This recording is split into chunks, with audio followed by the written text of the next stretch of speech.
আসসালামু আলাইকুম প্রিয় শিক্ষার্থী, আজকের এই ক্লাসে আমি তোমাদের সাথে ষষ্ঠ শ্রেণীর ইংরাজি প্রথম পত্রের লেসন 9 এর অ্যাক্টিভিটি শেয়ার করব। এখানে একটা টেক্সট রয়েছে, খুবই সুন্দর টেক্সট। আশা করি আমি তোমাদেরকে ইনশাল্লাহ সুন্দর করে বুঝিয়ে দিব এবং এই টেক্সটটা বাংলা অর্থ সহ আমি তোমাদেরকে বোঝাবো। এভাবে আমি উপরের যতগুলা অ্যাক্টিভিটি রয়েছে সবই কিন্তু তোমাদের সাথে শেয়ার করেছি। তোমরা যারা লেসন 9 ইভেন উপরের সমস্ত লেসনগুলা 8 নম্বর লেসন পর্যন্ত তোমরা যারা এখনও এই সমস্ত ক্লাসগুলা করনি, অবশ্যই আমাদের এই চ্যানেলের মধ্যে প্রবেশ করবা।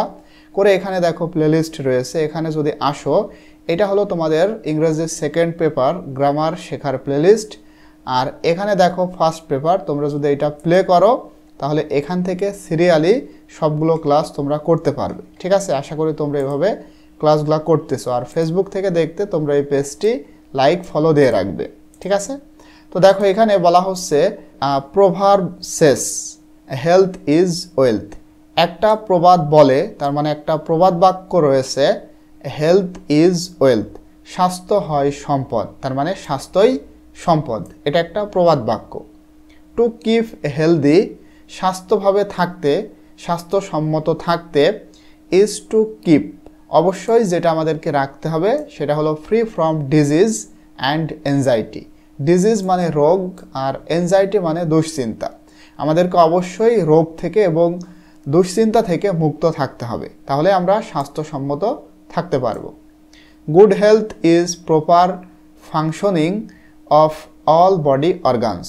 অর্গানস বলতে অঙ্গ প্রত্যঙ্গ, মানে আমাদের শরীরের যে সমস্ত অঙ্গ রয়েছে এই সবগুলা অঙ্গের একটা প্রপার ফাংশনিং মানে উপযুক্ত কাজকর্ম, ভালোভাবে কাজকর্ম করাই হচ্ছে গুড হেলথ, মানে ভালো স্বাস্থ্য। কারো যদি ভালো স্বাস্থ্য হয় তার মানে বুঝতে হবে সেখানে কোনো রোগ নাই, তারপরে সেখানে কোনো শরীরে মনে দুশ্চিন্তা নাই এবং শরীরের সমস্ত অঙ্গ প্রত্যঙ্গ ভালোভাবে কাজ করতেছে, তখনই সেটাকে বলা হবে গুড হেলথ বা ভালো স্বাস্থ্য।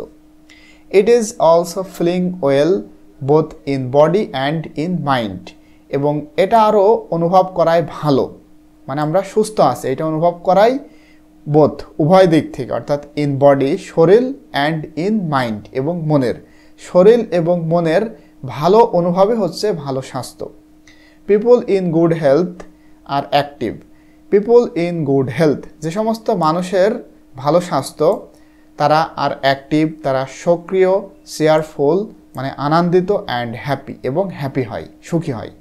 ইফ ইউ আর হেলদি, তুমি যদি স্বাস্থ্যসম্মত হও, ইউ ক্যান বি হ্যাপি, তাহলে তুমি সুখী হতে পারবে, and can help others in society as well. As well বলতে তাহলে, তাহলে তুমি সুখী হতে পারবে এবং সমাজে অন্যদেরকে সাহায্য করতে পারবে যদি তুমি স্বাস্থ্যসম্মত হও। To keep in good health, ভালো স্বাস্থ্য হতে বা ভালো স্বাস্থ্য রাখতে, we should be careful about hygiene, আমাদেরকে অবশ্যই হাইজিন মানে স্বাস্থ্যবিধি সম্পর্কে সতর্ক থাকতেই হবে। The rules and practice of keeping good health are called hygiene. আর এখানে হাইজিনের মানে স্বাস্থ্যবিধির সংজ্ঞা দেওয়া হচ্ছে। দ্য রুলস অ্যান্ড প্র্যাকটিস, নিয়ম এবং চর্চা অফ কিপিং গুড হেলথ, মানে ভালো স্বাস্থ্যের যে সমস্ত নিয়ম রয়েছে, যেই প্র্যাকটিস বা চর্চাগুলো রয়েছে সেইগুলাকে মূলত হাইজিন বলা হয়। We must practice the rules of hygiene, আমাদের অবশ্যই চর্চা করা উচিত বা অবশ্যই মাস্ট মানে চর্চা করতেই হবে দ্য রুলস অফ হাইজিন, স্বাস্থ্যবিধির নিয়মগুলা। Proper food and nutrition, physical exercise, rest and sleep, cleanliness and proper medicare are essential for good health. এই যে ভালো স্বাস্থ্য, সেই ভালো স্বাস্থ্যের জন্য কি কি দরকার বলা হচ্ছে, প্রপার ফুড উপযুক্ত খাবার, অ্যান্ড নিউট্রিশন এবং পুষ্টি এটা দরকার, ফিজিক্যাল এক্সারসাইজ দরকার মানে শারীরিক ব্যায়ামের দরকার, রেস্ট মানে বিশ্রামের দরকার, অ্যান্ড স্লিপ এবং ঘুমের দরকার, ক্লিনলিনেস এবং পরিষ্কার পরিচ্ছন্নতা দরকার, অ্যান্ড প্রপার মেডিকেয়ার এবং উপযুক্ত মেডিকেয়ার দরকার, এবং এই জিনিসগুলা আর অ্যাসেনশিয়াল মানে অপরিহার্য ফর গুড হেলথ ভালো স্বাস্থ্যের জন্য। Some important rules of good personal health are as follows. এখানে সাম ইম্পর্টেন্ট রুলস, মানে কিছু গুরুত্বপূর্ণ নিয়ম অফ গুড পার্সোনাল হেলথ, ভালো ব্যক্তিগত স্বাস্থ্যের কিছু গুরুত্বপূর্ণ নিয়ম আর অ্যাজ ফলো, এখানে দেওয়া হলো। দেখো এ নম্বরে যেটা রয়েছে সেটা হলো ব্যালেন্স ডায়েট, মানে ভারসাম্য বজায় রাখতে হবে খাওয়া দাওয়ার ক্ষেত্রে, ইভেন সব জায়গায়। তো বলা হচ্ছে দেখো our food should contain correct proportion of carbohydrates, আমাদের যে খাবার যেটা আমরা খাবো সেই খাবারে অবশ্যই সেখানে থাকতে হবে মানে কারেক্ট সঠিক প্রপারশন অফ কার্বোহাইড্রেটস, মানে কার্বোহাইড্রেট এটা সঠিকভাবে থাকতে হবে, ফ্যাট মানে চর্বি সঠিকভাবে থাকতে হবে, প্রোটিন আমিষ থাকতে হবে, ভিটামিনস থাকতে হবে, মিনারেলস মানে খনিজ, অ্যান্ড ওয়াটার মানে তোমার মিনারেল এবং পানি, এই জিনিসগুলা ইন ইট এটার মধ্যে, অর্থাৎ আমরা যেই খাবারটা খাবো সেখানে অবশ্যই সঠিক পরিমাণে এইগুলা থাকতে হবে, তখনই সেটা ব্যালেন্স ডায়েট হবে।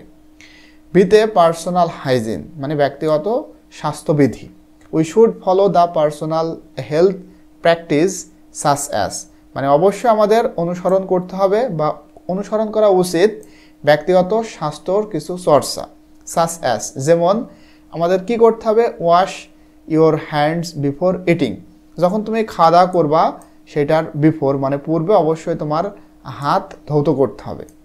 বাথ রেগুলারলি, তুমি নিয়মিত গোসল করবা, অ্যান্ড ওয়ার ক্লিন ক্লোথস, এবং পরিষ্কার পরিচ্ছন্ন পোশাক পরিধান করতে হবে। Brush your teeth twice regularly, নিয়মিত তুমি দিনে 2 বার তোমার দাঁত ব্রাশ করবা। তারপরে do not late your nails grow long, তোমার যে নখ সেটা বেশি বড় হতে দিবা না। কাট দেম রেগুলারলি, নিয়মিত এই নখগুলা কাটো।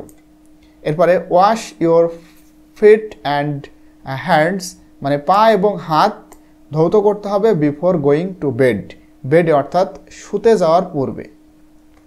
শীতে ক্লিনিং হাউসহোল্ড, মানে বাসাঘর বা বাড়িঘর পরিষ্কার করতে হবে।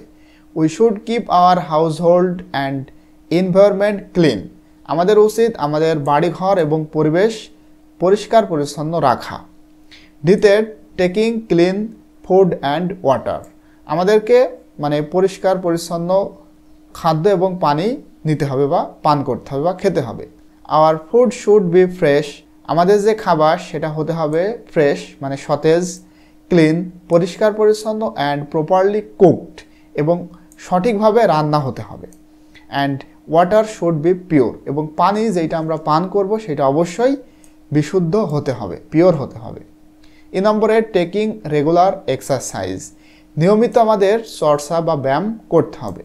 We should take part in games and sports and take physical exercise regularly, আমাদের উচিত খেলাধুলায় অংশগ্রহণ করা, and take physical exercise regularly, এবং নিয়মিত শারীরিক ব্যায়াম করা আমাদের উচিত। এফ নম্বরে দেখো সর্বশেষ taking regular sleep and rest, আমাদের নিয়মিত ঘুমাতে এবং রেস্ট নিতে হবে। উই শুড স্লিপ প্রপারলি, মানে সঠিকভাবে আমাদের বা একেবারে যথেষ্ট পরিমাণে ঘুমাতে হবে, অ্যান্ড টেক প্রপার রেস্ট, এবং সঠিকভাবে রেস্ট বা বিশ্রাম নিতে হবে। তো আশা করি তোমরা এই প্যাসেজটা বুঝতে পেরেছো। ইনশাআল্লাহ পরবর্তীতে এখানে এই কোয়েশ্চেনগুলো নিয়ে আলোচনা করব। টিল দেন আল্লাহ হাফেজ।